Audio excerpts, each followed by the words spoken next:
Hello there, you Awakening Wonders. Thanks for joining me today for Stay Free with Russell. Brand will be talking about the latest information on the shooter, the Bodycam footage. We'll be talking about Kamala Harris's campaign. We're going to be looking at the Joker trailer. I'm going to spend a bit of time doing something I enjoy, looking at Shane Gillis's impression of Donald Trump, as well as that SNL, no, it's Kimmel, isn't it? Is it Kimmel or I can't remember, but it's one of the late night things where they sort of compare Trump talking to announcing the assassination of al-Baghdadi to Barack Obama announcing the death of bin Laden. And this sort of fetishization and infatuation that the establishment have with class, like that Trump is vulgar and that Barack Obama is kind of a classy guy. You know what I mean? Sort of like, look at him. That's what a president should be like. Classy and kind of handsome, like, because Trump's all mad, you know? So we're looking at that. And indeed, the aesthetics and ethics of class are one of the things that I'm increasingly talking about. It's something I've been thinking about all my whole life because I'm from a normal background myself. And say, for example, if you're from that, and you maybe are, unless you're sort of an elite establishment, metropolitan, highly educated member of the sort of Ivy League establishment, or you're sort of a globalist, corporatist, you'll know that there is this sort of subtle sense that you're not doing things right and that you're not good enough. And I want to talk about that, you know? Russel, you hear that? Horse 67. I'm talking to some of my friends on the Awaken Wonder chat. How you all getting on? Like, that killed Tony. The moment where Shane Gillis improvises about that, the woman backstage, I met her backstage, they're real. That moment all the way to the Mexican fentanyl. That is some of the best improvising I've seen for a while. And I want to talk more about stand-up comedy because I absolutely love stand-up comedy. And we're going to get into it more. This is a post from Atheos 1971. Russell, you promised to dive into Project 25. I've read it and I'm concerned. Is there a reason you're avoiding it? Awakened Wonders deserve your honest analysis of this document. Peace, brother. Thanks, Atheos, and thanks for the $20 donation. My understanding is that Project 25 is a conservative document that came out of the Heritage think tank and that it's got a lot of stuff in it you would anticipate coming out of a Christian movement, in so much as I feel like it's pretty pro-life, that there's movements within it to certainly prohibit pro-choice legislation. Feels like it's about campaigning and ensuring that legislation is made under the presumed Trump presidency. Although, can we assume? Let me know in the chat, guys, on Rumble.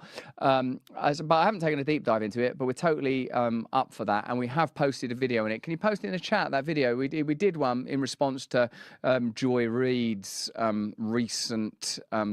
one of Joy Reid's recent outbursts about it, so we can have a look at that. And first of all, Rumble, 2 million subscribers. Like, now, I would like to imagine, you know, like sometimes when you accidentally go like that on your phone and there's like a thumbs up goes like that, or if you go like that, sort of balloons come down. I'd like you to use your imagination to imagine balloons now descending and thumbs up ascending and a variety of celebratory things. You lot, well done. Thanks for subscribing. If you don't subscribe on Rumble yet, subscribe on Rumble now. Give us a like. It probably helps us in some ways, and consider becoming an Awaken Wonder. We post all of our content there first. Actually, after the show tonight, after we have an Awaken Wonder hang, and we're going to look at some additional content over there, some clips, and just muck around and, you know, just take our tops off and be fun, you know. After that, I'm talking to Adam Carolla, so he'll be the next interview that's up on Locals. And what I like about Adam Carolla, have you seen him when he's sort of like, when he's like pressuring Gavin Newsom? Why'd you do it? Why'd you say it for? Ain't everybody suffering? Like, I want to talk to mostly Adam Carolla about the various ways he's pressurized Gavin Newsom. That's one of the things I'll be talking about. But Adam Carolla, prior even to Rogan, was rocking it in the podcast space. So let's have a look at a few things together. If you are watching us on YouTube, we'll only be here for a minute because then we'll be on the sweet stream of freedom that we call home. I don't seem to have page 1 here, guys. I don't think. Come over to someone and have a little look, just in case it's a mistake I'm making. If you'd pop in the red one. Okay, oh yeah, all right, let's have a look at this. Thanks very much. Turn the audio up on that a little bit, guys, so I can hear you if you do talk to me. So this is the first thing we're going to be talking about, you lot, on YouTube, is that thing I mentioned just now, the comparison between Trump describing the assassination of al-Baghdadi and Obama's bin Laden one. But, like, notice, it's not that big of a... Like, are we caught in just aesthetic differences now and matters of taste. It's something I wrote about in my essay about attending the Republican National Convention. Like that, you know, like that there's a sense from, say, liberal folk that Hulk Hogan, like, well, when I saw that, when Hulk Hogan goes, the man that took a shot at my president, I tore his top off. I must say that I was like, whoa, this is crazy. But is it really that different than Jack Black endorsing Joe Biden, then retracting that? Is it that different than George Clooney, like going, I like Joe Biden, I don't like Joe Biden? What are we saying? That some celebrities are sort of all really cool. That's the sort of graphic I meant, by the way, those fireworks on the Awaken Wonder. That's the sort of thing I want for the 2 million. Is that what it is? Is that what it comes down to? Because shouldn't we really be discussing the distinction between policies when it comes to global war or the policies when it comes to massacres? Wouldn't you love it if you felt that you were behind a political movement that said, we are going to end all wars on day one? Some of you say Trump is saying that. He did say that he wants to sort out stuff in the Middle East, didn't he? He did say that. Rich snobs hate Trump, says Second Trump. Yeah, I feel you on Rumble. And yeah, Bobby Kennedy, like I love Bobby, as you know. But sometimes, you know, like me, I would just love one candidate. And I don't even know if I have the courage to do it. You know, I know that I don't have the courage to do it. Like, it's all about, listen, peace, peace, peace. We're not going to take money from the military-industrial complex. We're not going to take money from Big Pharma. We're going to demonopolize and break down big tech, Big Pharma. We're going to, day one, we're going to start attacking these corporate globalist forces. Wouldn't that excite you somehow? Would that excite you? Would you like that? Would that be more? What do you think is the biggest issue? Press 1 if you think it's migration. Press 2 if you think it's the power of global corporatism. I just would love to see 1 for migration, 2 for global corporatism. Let me know in the Awaken Wonder chat. Let me know in the Rumble chat. Let's have a look at this viral clip of Trump versus Obama announcing assassinations of enemies of America, you know, for terrorists or whatever. The United States has conducted an operation that killed Osama bin Laden. Abu Bakr al-Baghdadi is dead. I think Trump's is better. It's so funny, isn't it? Abu Bakr Baghdadi is dead. It's like he's, yeah, a lot too. It's an interesting balance. It's not like he's not taking it seriously. He is taking it seriously, but like Shane Gillis has probably done the defining stand-up on this as well, when it says it's like he was excited that he was in the Situation Room. The beautiful dogs, that beautiful dogs bit of stand-up is so dope. I feel like what it is that the left have an infatuation with aesthetics and style because increasingly politics is voided of true values. Say like Barack Obama has done all those deals with Netflix, gets paid a lot of money for after dinner speeches and all of that stuff. And it's like, oh, these are all premium blue chip brands. It's good to do stuff with Netflix. And Trump, it's like those mad sneakers, they're all gold and everything, or the Bibles that he does or whatever. But, you know, if you spend any time watching Trump, I remember a mate of mine said this years ago about Margaret Thatcher. He goes, don't watch too much Margaret Thatcher because you'll start liking her. And if you're from like the era that I'm from and the place that I'm from, you don't like Margaret Thatcher because she closed down all the industry and she messed with working class people, destroyed people in Nottingham and the North and all over the British Isles, right, through her policies. But if you watch her, she's like, it's just alluring to watch them.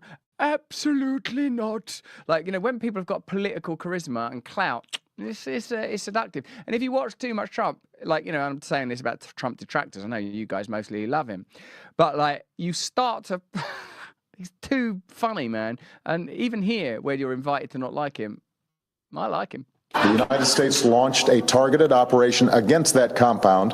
They did a lot of shooting and they did a lot of blasting, even not going through the front door. You know, you think you of blasting, and like this is it, yeah, because he's riffing, isn't he? That's what Gillis points out as well, and he's bit on it. Like you'd think they'd go through the front door, not these guys. through the door. If you're a normal person, you say, knock, knock, may I come in? After a firefight, they killed Osama bin Laden and took custody of his body. like the aesthetics of power. It's the aesthetics of power. Even people that feel that they're like post-structuralist sort of sort of cultural critics think, we really have understood the culture and the dynamics of power. But really, people can't handle having a president that sort of talks like that. Doesn't go, after a firefight, Bin Laden was killed. Like, it's all sort of serious and sensible. We can't have Trump talking about beautiful dogs and stuff. He died like a dog. But his death does not mark the end of our effort. A beautiful dog. A talented dog. We give thanks for the men who carried out this operation. And I don't get any credit for this, but that's okay. I never do. But here we are. May God bless you, and may God bless the United States of America. And I'm writing a book. I think I wrote 12 books. The joke is vulgarity. That's the joke. What we're being asked to laugh at there is Barack Obama is classy and Donald Trump is vulgar. And I know because I know them, they would be sort of shrill and hysterical. No, my opinions, they mean something. Did Obama drone a bunch of kids? Did Obama bail out the banks in 2008? He did, didn't he? Right. So we're not talking about Jesus, are we? We're talking about a politician who, whilst in the early part of his career, he garnered a lot of attention, and it seemed like, oh my God, this guy might be incredible with this weird background, part in like living in Indonesia for a while. His dad's Kenyan. He grew up in Hawaii. He did a bunch of work for charity, done loads of legal aid type work, being a lawyer, working sort of pro rata for good causes. This guy's going to make a difference. He's a non-white candidate. I was someone that was well into that stuff, and it seemed exciting, didn't it? That at his inauguration and various ceremonies of ascension, it's like Michelle Obama, obviously, but also Oprah and various African American celebrities. It seemed like this is amazing. Like when he ascended, it seemed brilliant. And sort of Trump, the whole thing, like people make a big deal, like, he's not got any good celebrities. His inauguration, they won't let him use their music. Pink Floyd have denied the right. Well, look at where we got to, man. Like, Obama begat, Biden begat what? Where are we now? Where's your coolness now? Where's your aesthetic? Where's your cultural elitism now? It's pretty extraordinary. And look, ultimately, again and again, we'll be seeing this story as independent media becomes so fleet-footed and far ahead of the gatekeeper, centralized legacy media pack. You'll see more and more stories like this, where like sort of titles like The Guardian have to go, oh yeah, it looks like Russia's fears about NATO expansion was something we should have paid more attention to. Or you'll start to see, Zelensky acknowledging that in all likelihood the war will have to be brought to an end in the event of a Trump presidency. And no one wants Ukrainian people or Russian people or Palestinian people or Israeli people or Chinese or Taiwanese people to die. Surely, surely, surely, wherever centralized interests are threatening to the lives of individuals, we should be looking for diplomatic and peaceful solutions. Surely this is true. And perhaps that should be our shared and mutual focus rather than Barack Obama's a pretty classy guy. He's got pretty classy movies and documentaries on Netflix. Not like that vulgarian Trump bundling about on a golf buggy. I think all of us understand that we have to finish the war as soon as possible, of course, not to lose people lives. Mm-hmm. That's one of the first times I've heard people saying that, in the sort of within the what you might call NATO mainframe, that it would be a good idea to end this war so people stop dying. It's normally peripheral alt-right figures, and Trump himself, I want people to stop dying. That's Trump, right?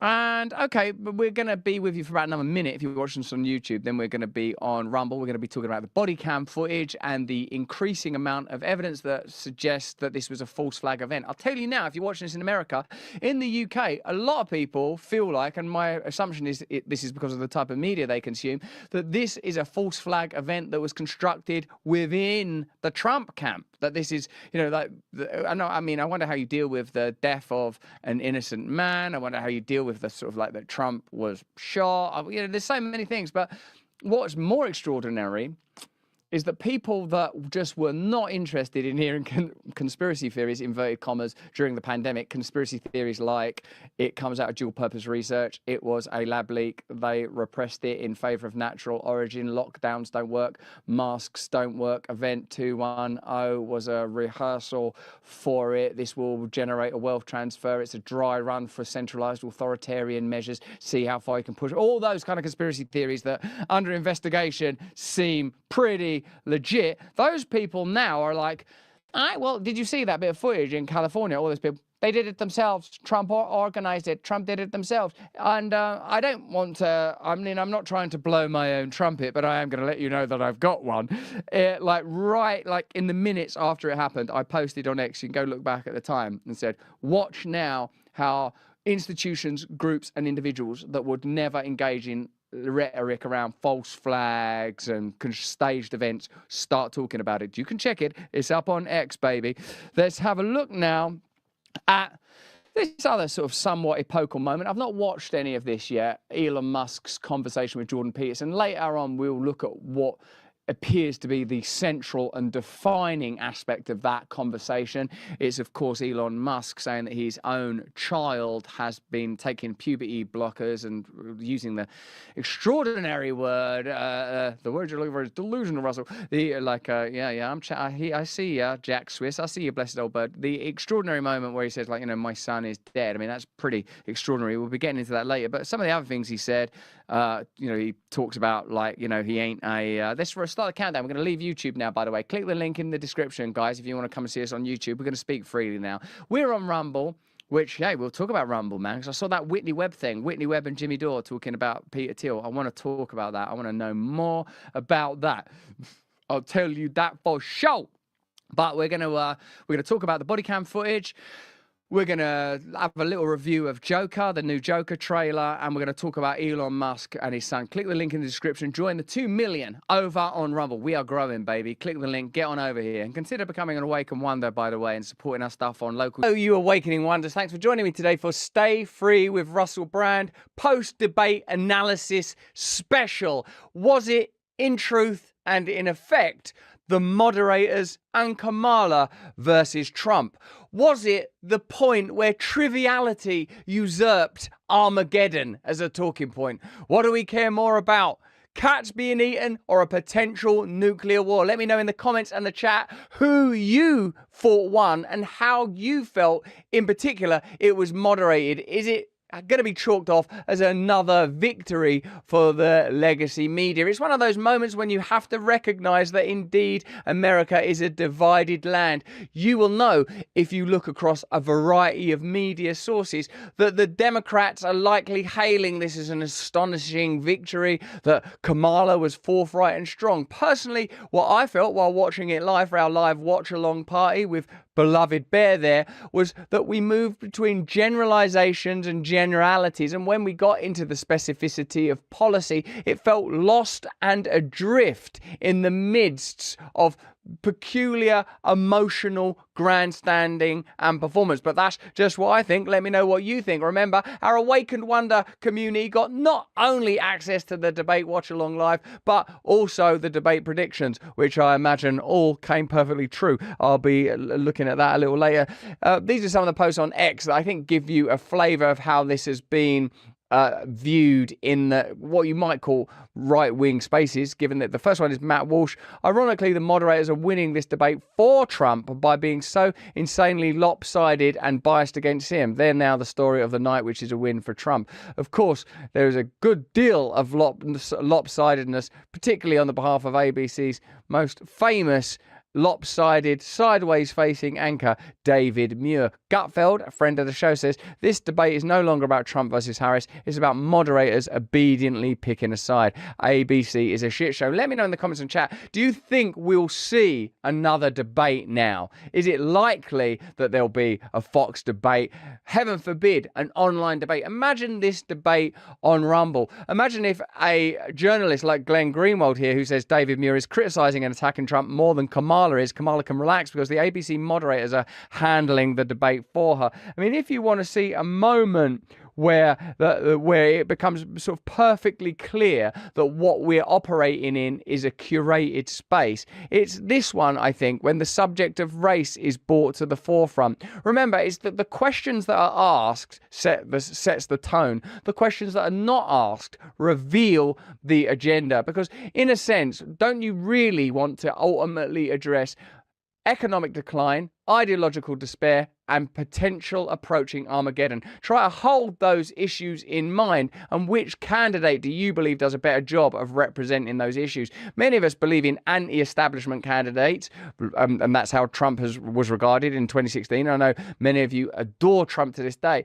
and many of us are mobilized by the entry of RFK, in spite of the areas where you would say, oh, well, it doesn't he seem to be in line with interest, for example, when it comes to Middle Eastern issues, precisely because he is a person that will continually identify the problems of big food, the problems of big pharma, the problems of lobbying and the donor class, the very kind of institutions and interests that I suppose all of us are mentally referencing when we think of a phrase like drain the swamp. Let me know in the comments and in the chat, do you think this was classic Trump, the Trump of you'd be in jail, the Trump of or the Trump of the 2016 or 2015 rather primaries, or do you feel that something has been lost? And if so, do you think that's because of the moderation, or do you think that something else is at play? Let's have a look at the moment where race was brought to the forefront, and I would say that potentially this is one of the indicators of ABC bias. But hey, let me know. We're trying to maintain our own neutrality over here. Thank you. I want to move on now to race and politics in this country. Mr. President, you recently said of Vice President Harris, quote, "I didn't know she was black until a number of years ago when she happened to turn black, and now she wants to be known as black." Now, the reason I point this out is precisely because it's a moment that is contentious. It's a moment that, in a sense, what can Donald Trump say here that's going to be positive, that's going to advance the conversation, that's going to look anything other than unpleasant? Whether or not there was deliberate and definitive collusion between the Kamala campaign and the ABC moderators is, in a sense, secondary, because as your great George Carlin says, where interests align, conspiracy is unnecessary. If interests converge, is already a type of conspiracy. What we have is an institutional conspiracy, and the successes of early Trump were based on the sense that through his bombast, occasional hubris and error, he still represented a force that was going to be disruptive. Do you believe he still represents that force? And will it be possible for that force to succeed, as these institutions seem to be able to manage the space excellently? And by manage the space, I mean keep the focus on issues that my personal position is that subject don't put Trump in a good light. When Trump is succeeding is when you're talking about, hold on, why are we talking about cats and whether or not people are eating cats, when potentially we might all be eating one another's pets in a post-apocalyptic nightmare?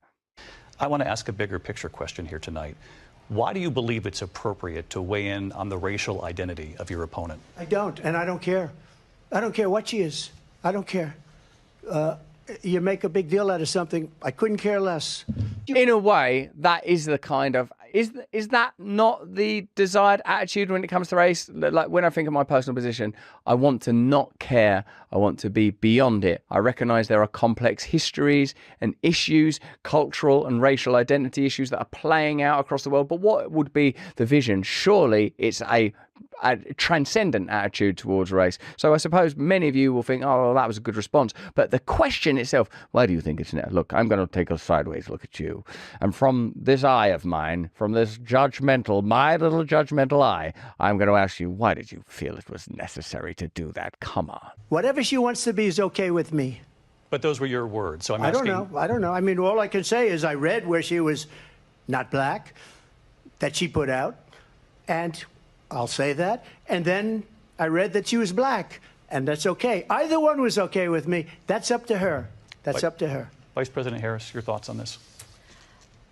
I think it's, honestly, I think it's a tragedy that we have someone who wants to be president who has consistently, over the course of his career, attempted to use race to divide the American people. Over the course of this show, we'll be looking at some of Kamala's moments that were extraordinary and unsettling, and some of the moments where you feel like, oh yeah, this is vintage Trump. But surely our collective responsibility is to maintain a focus on the macro issues. Are we on the precipice of Armageddon? Are we, through globalization, seeing increasing technocracy and centralization of power continually legitimized by crisis? Did something extraordinary take place with the usurping and replacement of Biden? Was that a strategic move that looks to be successful? And if indeed it is a success, what does that tell us about the true nature of politics? That one minute we're told Biden is fine, don't criticize his age, there's nothing wrong with him. And then we pivot to a campaign that's about, oh, look, Trump is old. Like, I bet you'll see in liberal spaces a lot of talk about Trump's age and whether or not Trump, like the vitality of Kamala. And in a way, what the line that runs down the center of the screen to divide the two candidates is almost not metaphorical. There's almost two literal worlds available to us where we can consume distinct and separate biased information that is favorable to enforcing the biases that we already possess.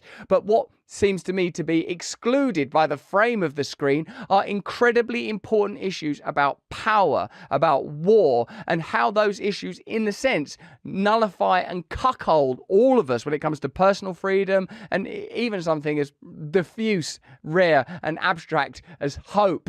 Hope. Do you remember when everything was about hope?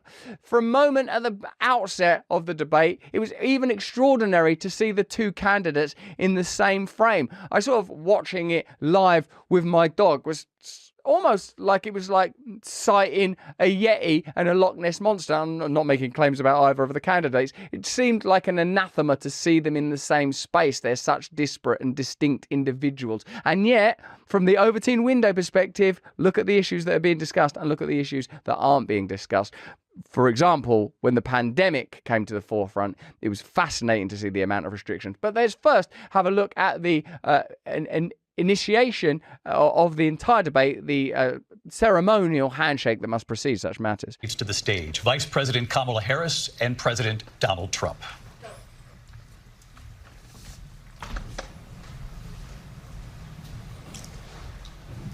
Kamala Harris, let's have a good debate. Nice to see you. Have fun. Thank you. Welcome to you both. It's wonderful to have you. It's an honor to have you both here tonight. Good evening. We are looking forward to a spirited and thoughtful debate. Let's hope it's spirited and thoughtful, and let's hope we don't get distracted or are not unduly biased. Let's hope that we don't set up questions that entirely appear to be designed, at least, to favor one of the candidates. Now, let's get on with that now. Donald Trump, why are you such a racist bastard, you son of a bitch, you? The very much let's be unburdened by what might have been appears to be let's turn the page on this, let's not go back. It was a night when a new catchphrase was launched. Those of us thinking that the let's be unburdened by what might have been, those of us that are beginning to miss that now can enjoy let's turn the page, let's not go back, and see yourself turning a page and very much going forwards. This election is not to his liking. Let's turn the page on this. Let's not go back. Let's chart a course for the future and not go backwards to the past. Let me just follow up here. It was a different term, and it was a term that related to energy because they have... One of the things that doesn't appear to matter is when you hear Trump condemned for saying, for example, there will be a bloodbath, or another example is I'll be a dictator, but for only a day. The full clips are available. You can see that in the bloodbath example, he's talking about trade tariffs to China, and in the dictator for a day example, he's making a joke about the wall and about drilling. What Trump's detractors and attackers will say is that he's using a kind of live mnemonic device where he's dropping words like bloodbath, painting a kind of vivid picture filled with verbal sigils that evoke ideas of Armageddon. But that's not what I feel is happening. I think he has a very particular rhetorical style. And I think that we've gotten to a point of such mutual hysteria that we're kind of electing out of some kind of mutual shared will to remain unconscious, to properly track the fact that bizarre events have taken place in the run-up to this election. It's not that long ago there was an assassination attempt. It appears the likelihood of war is increasing hourly, and that because of affiliations with global alliances, whether that's in the example I'm using now, NATO, those issues aren't being correctly brought to the forefront. They came up once or twice, but do you think that they were vigorously interrogated? You did get a few moments, I felt, of Trump being Trump, and it was usually when referring to Joe Biden. Kamala Harris, very keen to point out a new Democratic Party trope. You're not fighting against Biden, you're fighting against me. And conducting the brinkmanship rather well of saying, of respecting peculiarly or honoring the odd, warped legacy of Biden, while continually presenting herself as a progression and as an advancement. But as Trump said in his closing remarks, Kamala Harris is in government right now. Sometimes, I don't know how you feel about this, let me know in the comments, you're so caught up in the constant pumping out of toxic ephemera that you can't even remain focused on, hold on, you are in government. Is there going to be a war? What are we going to do about inflation? Are you concerned about the border or not? Is fracking good or is fracking not good? What's our position on all this? Whilst Trump's malapropisms and claims, for example, the immigration and cat moment, are very vivid and clear, what you'll get from materialist liberalism is a general fog of deceit and deception and distraction that's harder to discern and therefore sort of less easy to condemn. Let's have a look at the vintage moments of Trump, where he does what he does best, witty maxims that are designed to evoke a humorous response. Could lead to World War III. Don't kid yourself, David. We're playing with World War III, and we have a president that we don't even know if he's... Where is our president? Okay, we can't continue this conversation on YouTube for so many reasons. Click the link in the description to join us to look at their position on the significant issue of war, as well as many other slightly more trivial matters. And let's have a look at some of Trump's best moments and some of the moments that I'm sure will have Democrats clamoring and claiming that Kamala is the second coming. Click the link in the description. See you over on... We are strong as long as we're connected to the right resources and sources. All right, so let's get into our conversation with Dr. Robert Malone. You are gonna love it. Dr. Robert Malone, thank you so much for joining us today. Thanks for being here, Doctor. Thanks, Russell. It's my honor. You've just done an incredible job building this platform, and it's truly an honor to have the opportunity to participate in it. Since you joined us for our Oracles series, which is available on Locals for members of our community or people that want to additionally pay for that brilliant conversation, the world has changed, obviously, radically.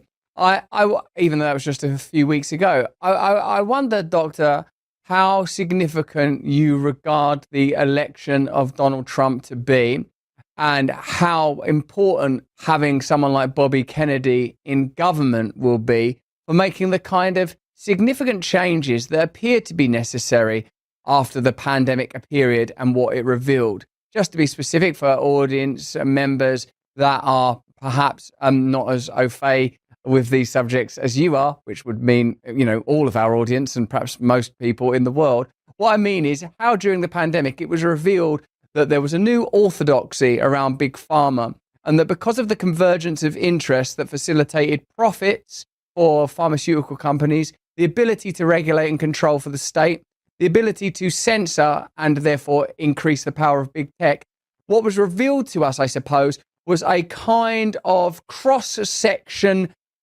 snapshot of how globalism operates now.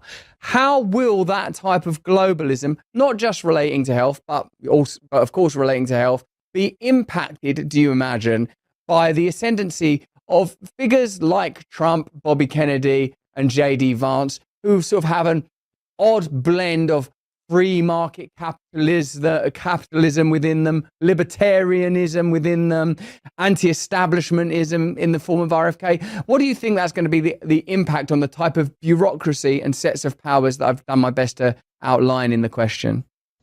So that bureaucracy is really well entrenched, and it's going to be very difficult to modify and displace it. You talk about the ascendancy of Donald Trump. This is Trump too, remember? And based on the electoral results, a case is well made, I think, that there was significant election interference in the prior. If nothing else, then the suppression of the Hunter Biden laptop story. But the data suggests that there are unaccounted excess votes in the prior election cycle that are paradoxical. In terms of this opportunity that Trump and J.D. Vance have right now, they're already having an impact, clearly. And I was just reading prior to this a excellent op-ed from Mary Harrington at Unheard, in which she was talking about a lot of this. I want to give credit where credit's due, and speculating about the already building impact on many European center-right movements. And particularly, she's selected out Giorgia Meloni, that this may open up new opportunities for her in terms of political flexibility, and may really shift some of the dialogue in the center-right populist movements across Europe, and particularly the European Union. The discussion about changing status in NATO is something that I've advocated for. I spoke about at the Make Europe Great Again conference in Romania, and that discussion about the limitations of NATO and its increasing irrelevance, I think, on globalized multilateral world that we're in right now, is consistent with this ongoing dialogue. What is NATO? What are its real functions? What should it be doing? The discussion is that there might be a prohibition on Ukraine joining NATO for up to 20 years as part of a settlement. But getting out of the weeds and focusing more on the big picture, the reaction that seems to be coming across from many of these groups that are closely aligned with what I'm calling the New World Order, because that's a term that's been used now for decades, including by George Bush, the appearance is that there's a sense of significant fear and loathing, trepidation, as expressed in part by Yuval Harari himself, who is really kind of speaking in apocalyptic terms, that their planned Great Reset, Yuval Harari, for the audience, being the science officer behind the World Economic Forum and the author of a whole thread of books that are taught in academia that purport that God is dead and man is God, basically, and talk about transhumanism, etc. So Harari seems to be saying that this Trump ascendancy is a major obstacle to achieving the Great Reset and the long-planned moves to advance the various agendas of the World Economic Forum, which are closely aligned now through treaty, as I understand it, with United Nations. So then this response by Tedros, almost immediately after the election, was fascinating. He seems to be distancing himself from what took place. He's very agile politically. So I think in sum, what the emerging dialogue seems to suggest is that Trump is viewed as a major threat, not only within DC, but globally. to these various long-standing plans to move towards these policies that many of us object to, like universal digital ID, central bank digital currency, these various tools that seem to support a globalized government structure, and I applaud that. I think perhaps you might even. So that's what I see is by the reaction of those that have been acting in a very kind of unilateral, entitled way in advancing non-democratic, autocratic agendas having to do with centralized one world government. Their reactions indicate that they perceive Donald Trump and this new administration as a major threat. I think that they may actually be overreacting. I think that the implementation of policy changes that are being proposed is going to be a lot more of a challenge than many people are assuming is the case. Now, for the rest of this conversation, we're going to have to be exclusively on Rumble. Start the countdown. We're going to be talking about so many things that are fascinating and exciting. You're going to absolutely love it. You're going to be awakened and invigorated by it. Yuval Noah Harari, he comes up. Ursula von der Leyen, she comes up. Heads of the EU, globalist intellectuals, and why the WHO are determined to destroy free speech, but they might not be able to. Click the link in the description. Join us. Hello there, you Awakening Wonders. Thanks for joining me for a very special edition of Stay Free with Russell Brand. We are at Rumble HQ in DC. I'm in Washington because I've been participating in Rescue the Republic, Brett Weinstein's event, at which many people, including Tulsi Gabbard and Bobby Kennedy, appeared. Here, before we get into it, make sure that if you're watching us in Rumble, make sure you've subscribed, make sure you like. If you're an Awakened Wonder watching us, make sure you're taking advantage of the incredible additional content that we're creating before we get into today's brilliant interview with Jimmy Dore. And even for Jimmy Dore, he is immaculate today, bringing together a variety of themes, all, I suppose, coalescing around the idea of unity. Unity in particular, of course, between people that might oppose one another, whether that's culturally or politically, because this is a time where we have to have a decentralized but unified response to globalism and totalitarianism. It's a fantastic conversation. Before we get into that, here are some of my favorite moments from yesterday's Rescue the Republic event. It was pretty fantastic. I hope you were there. Let me know in the comments and the chat if you were attending. Let's have a look at that, and then I'll be back with my conversation with Jimmy Dore. See you in a second.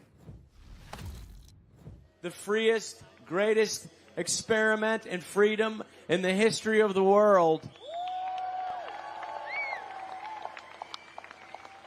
And it does require our eternal vigilance now more than ever. But I am not worried. I know that God has given us this great opportunity to recharge ourselves, to ask us what we want as a nation, as a community, as a family, and as individuals. We want to continue this for the next generation and for our grandchildren. And that decisions that we make this November are going to help continue this freedom moving forward. And because freedom of speech is now frequently described as a stalking horse for hate and discrimination, the phrase appears less and less. Speech is mentioned in reputable media really only as a possible vector for the disease of misinformation or disinformation. And for most people, the only thing that will remain of this issue soon is a little flutter of nerves reminding them not to think about it. That's why it's important to understand the end game of the censors is not controlling speech. They're already doing that. They're already removing speech. The end game is getting us to forget that we ever had anything to say. Some will ask why it takes courage or love to deliver or witness a speech here in the shadow of the Washington Monument. Obviously, it shouldn't. But I doubt there are many here today who did not seriously consider whether they were putting their freedom or perhaps even their lives in danger. And as we planned the event, many people shared their concerns. I've lost count of the number of times I was warned not to do it by someone who then wished us luck.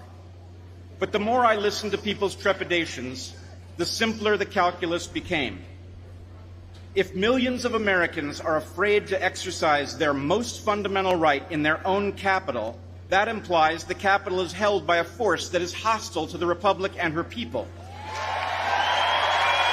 What I saw there were people coming from all over the world, across the border, knowing exactly where to go, not to evade Border Patrol, but to be picked up by Border Patrol, waiting patiently to be loaded in the vans, where Border Patrol have become nothing but Uber drivers for them, where they're quickly processed through a system that often within 24 hours gets them with a free plane ticket to anywhere in the country, often never to be heard from again.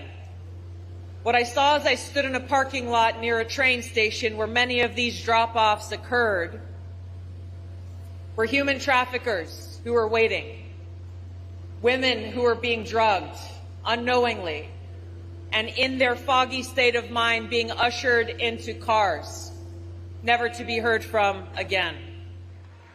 During COVID, we saw the greatest attack on America's liberties and our constitutional right, and at any time in American history.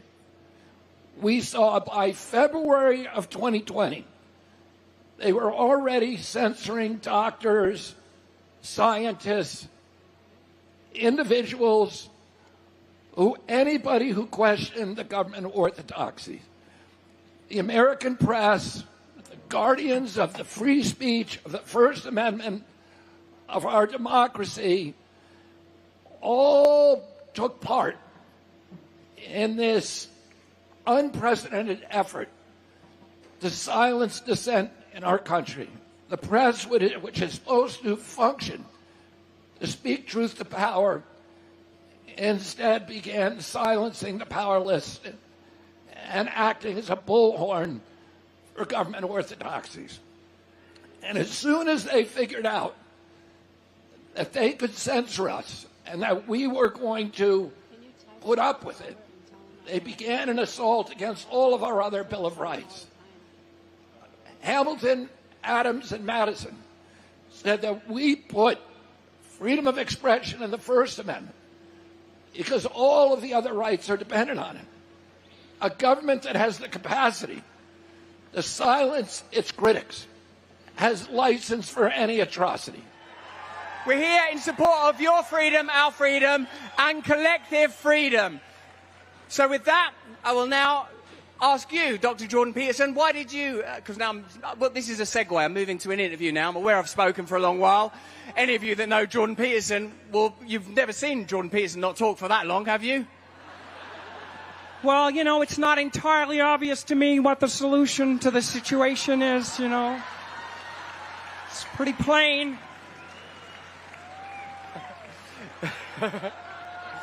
I know you've got a microphone, and I've seen you defend yourself against English broadcasters extremely well. And make no mistake, it's under true assault.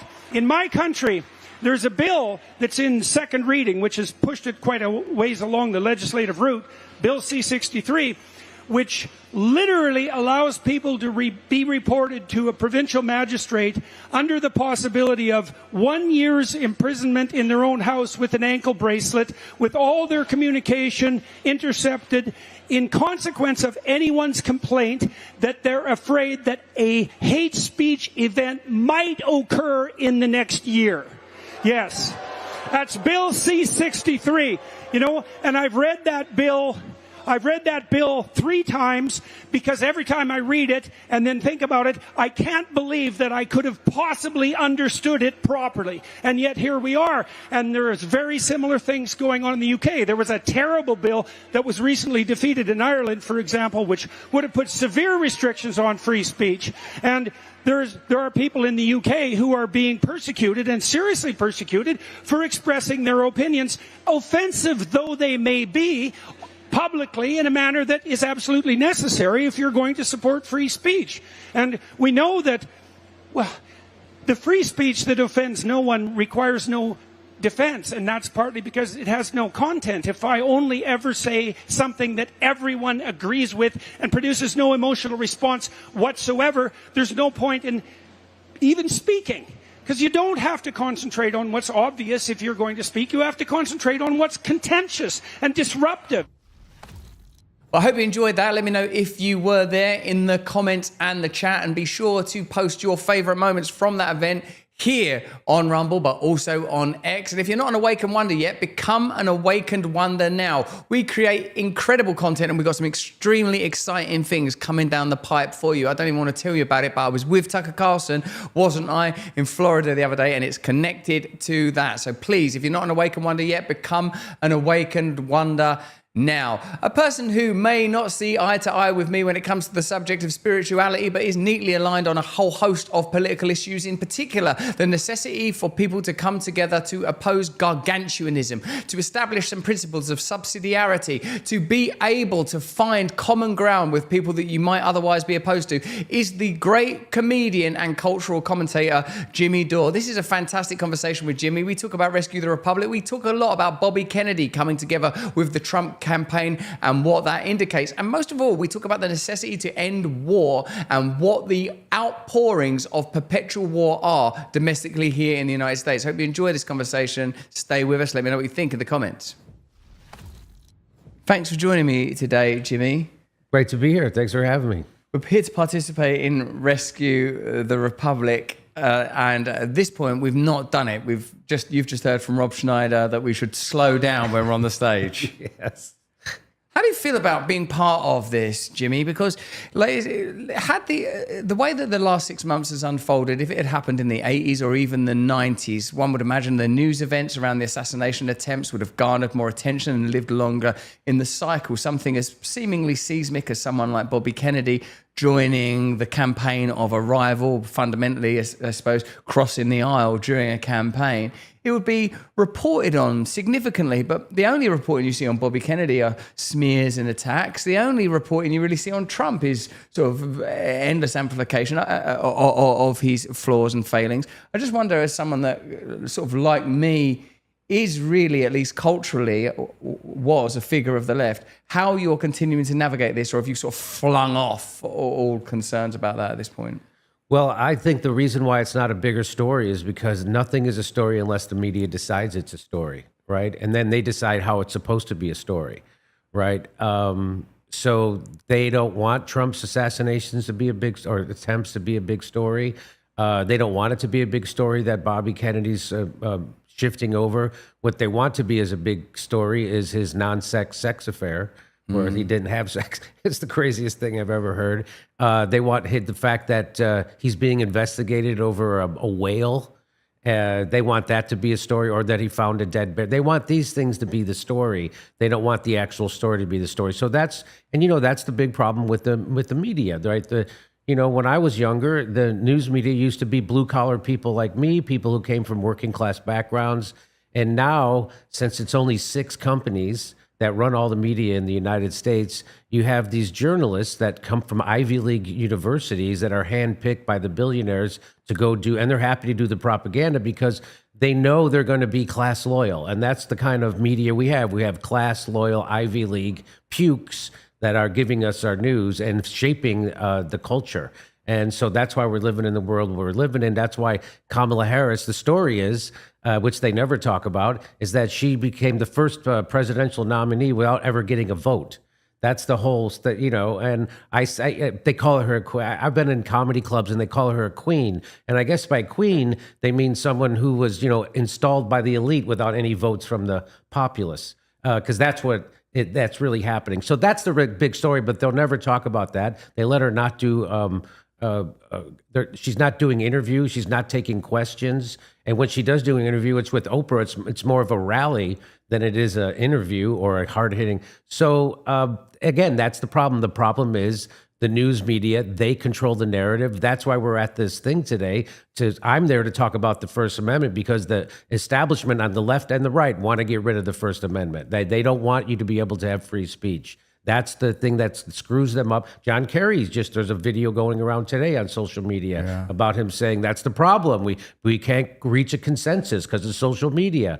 That's good. That's good. But they don't like that. And so that's why all those things aren't bigger stories than they should be. A brief pause to hand the floor just for a moment to some of our important sponsors and partners over here at Rumble. Stay with us, it's just a minute. Airports and planes are heavy EMF exposure zones due to the volume of people with individual devices and Wi-Fi within confined spaces. I think that sometimes, like all of them phones, everyone's staring at their devices. It's important to protect yourself if you're undertaking such travel from EMF. Imagine sitting on a commercial flight, every single person there smothered in Wi-Fi, Bluetooth earbuds, all that stuff. You might as well be in a fuselage made of electromagnetic energy. The Centers for Disease Control and Prevention classifies airline crew members as radiation workers precisely because of this fact. AirsTech, as you know, probably, are an official partner of the UFC. They're the only scientifically validated EMF protection solution. Hang that little thing around your neck. It sups up those sweet little problems. AirTech uses EMF modulation technology that is trusted and used around the world. Go to airstech.com/pages/Russel-brand. Use code Russel30 for 30% off. That's code Russel30 for 30% off. Give yourself the advantages that these devices represent. Thank you. Do you think the framing of Bobby Kennedy in particular as like a kook and a madman and attacks on him is because, in effect, the real story is that there is a coalescing around Trump that can now legitimately be called an anti-establishment movement? Do you think that when you mention Kamala Harris appearing on Oprah and it seeming more like a rally, that we're now, of course it's common to talk of the silos in the information space, but when I think like that, you and I, figures that are typically associated with the left, are doing events and participating in sort of like online forums or round tables or symposiums or things that amount to campaigning, along with people like Tulsi Gabbard or Vivek Ramaswamy or Tucker, or it's starting to look like, I wonder how they can continue to maintain the idea that there is something anti-establishment or pro-civil rights or almost the inheritors of the mantles of the great civil rights activists of the 60s, like, Martin Luther King or Malcolm X. Like, how can they... Because when I see something like that Oprah spectacle, I like the movies of Ben Stiller and the movies of Meryl Streep and stuff, but to me seems like now these are entirely separate worlds where there are sort of pundits that have come out of entertainment, say, like you or me, but coupled with people that come from the business space or the military or law, speaking about Bobby Kennedy and Tulsi, all ultimately saying, in order to disrupt this project of globalism and totalitarianism, even if Make America First and MAGA and all that stuff is, to some degree, of course, a nativist movement, this presents a kind of disruption to something that's more nefarious than what they're trying to present as the threat of dictatorship and tyranny, the sort of strongman demagoguery of Trump.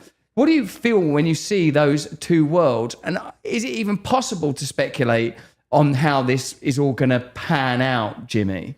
Well, like I said, I think it's going to pan out. I'll be surprised if the CIA allows Trump to become president. If, as my friend Russell Dobler says, if he does become president, he has to rethink everything he thought about the CIA and the deep state. So I feel the same way. But what's people don't realize is that Trump is a billionaire. He's always been loved by the establishment. Yes. Since I was a kid, he was on every late night talk show. He hosted Saturday Night Live. They all golf together, the Clintons and them. They all go to each other's third and fourth weddings. It's amazing. And then they even gave him a network television show in the United States. Hollywood gave him Emmy nominations. All the Hollywood stars would come and call him Mr. Trump and bend their knee to him. And then all of a sudden, when he became president, he is the worst thing in the world. He's a combination of Hitler and Stalin, and it's because, just like Elon Musk, he's a billionaire who stepped out of line a little bit. Trump had the crazy idea that the president is supposed to control the military and the intelligence community. And as Chuck Schumer said on Rachel Maddow, that he's dumb to think that. He shouldn't go against the CIA because they've got 6 ways to Sunday to get back at the president. And what he revealed in that moment was that the CIA and the intelligence community in the United States doesn't work for the president. The president better be afraid of them. And my question is, well, who do they work for then, right? And that should have been the follow-up question. But Rachel Maddow's never going to ask that question because she works for the same people the CIA work for, the military-industrial complex, a handful of billionaires, and Wall Street. And so the other thing people don't realize is that anybody who's a populist, like, so Trump is certainly more of a populist than Kamala Harris. Kamala Harris was plucked by Wall Street. She was their first choice in 2020, and then she couldn't get a vote. She had to drop out before Iowa, and so they just installed her right this time. So if you step out of line, Elon Musk wants to give you a little bit more free speech on Twitter. All of a sudden, he's a pariah. He went from being everybody's hero because he's making electric cars to being hated by the establishment, right? Because they can't control him 100%. And if it wasn't Trump, anybody who, like, if it was Bernie Sanders, they would be doing the exact same thing to him. In fact, they did Russiagate Bernie Sanders during his campaign, and Bernie played along with it. He's such a cuck. And so if it was him, or if Cornel West was actually getting votes, look how they're coming out against Jill Stein. So no matter who threatens the establishment even a little bit, that's what they're going to do to them. So anybody, look, it's not just Donald Trump, right? It's anybody. Like, for instance, there's this thing called Stop Cop City in the United States, which are people protesting the expansion of the police state. They use the same RICO statutes and the same grand jury to indict those people as they did Donald Trump. And nobody can put those two things together. So it's not just in the United States, too. It's the global billionaires. Look at Imran Khan in Pakistan. He stood up and said, people of Pakistan want peace, and we don't want to go along with NATO's wars. And when I heard him say that, I was like, oh, he's in trouble. And right away, they put him in jail. And so do you remember what happened in Brazil? Lula was running for president, and he was supposed to be the big lefty. So they put him in prison in Brazil. They thought the center-right guy was going to win. But then the far-right guy, Bolsonaro, won. They're like, oh, and what do we do now? Just like when Trump won and when they passed Brexit, they didn't see that coming. So then Bolsonaro's president, and they're like, well, what do we do? Oh, we have to let Lula back out of prison because he's the only one who could beat Bolsonaro. He does, and then they immediately launched their own January 6th in Brazil, which nobody talks about in America. I just found out that happened. Yeah. And then so they can make it criminal to criminalize Bolsonaro. So now he can't run for president again. They're doing the same thing here. 91 felony counts to Donald Trump. We've never, ever prosecuted an ex-president in the history of our country, especially for garbage like they're doing here. And they go, no, well, Jimmy, Donald Trump broke laws. I'm like, really? Then why does George Bush and Dick Cheney walk the earth free men? They lied us into an illegal war, killed 1 million people, and then ordered a worldwide torture program. Barack Obama was constitutionally required to prosecute them, but he didn't. And the public reason he gave was because all those torture crimes happened in the past, and Barack Obama was looking towards the future. But the real reason is because Barack Obama works for the same people George Bush and Dick Cheney does. And how do I know that? Because Julian Assange revealed through WikiLeaks that an email came from Citigroup, Wall Street, to the Barack Obama campaign with a list of people they wanted in his cabinet. And every one of those people on the list ended up in Barack Obama's cabinet. So that's who he actually works for. The same people Dick Cheney and George Bush work for. Barack Obama was not a departure from George Bush. He was a continuation. He took us from 2 wars to 7. He made sure the bankers got their bonuses while he kicked 5.1 million families out of their houses. He dropped more bombs than George Bush, and nobody noticed. And that's another thing, right? So you're talking about how Oprah and all these billionaires, and how do they not see that they are the establishment? They're not anti-establishment. Well, it's because now they're using identity politics. So Oprah gets up there and talks about how she's been a victim of racism and sexism. Kamala Harris, the same thing. And so they're using their identity politics, that the fact that they're black as somehow makes them an outsider, when they're not outsiders. They are the new establishment. Barack Obama, as Glenn Ford at the Black Agenda Report said, that the Democrats are the greater evil because they can do things that we would be upset if Republicans did. I said, if a Republican becomes president, at least Democrats will protest them when they start a war. But if it's Barack Obama or Kamala Harris, if it's a Democrat, especially if it's a black-skinned Democrat, they won't do that. They just go right along. Well, it must be the right thing to do. Barack Obama's doing it. So I hope that's not too long of an answer to your question, but that's the world we're living in. That's a great observation, that they don't realize that they are the establishment. That's all that we can stream on YouTube. If you want to watch this video in its entirety, click the link in the description right now and join us over on Rumble. We can't let Jimmy speak openly and untethered about a variety of subjects like this on a sensorial platform that's ultimately part of the sets of systems that benefit from the control that we exist here on Rumble to oppose. Click the link.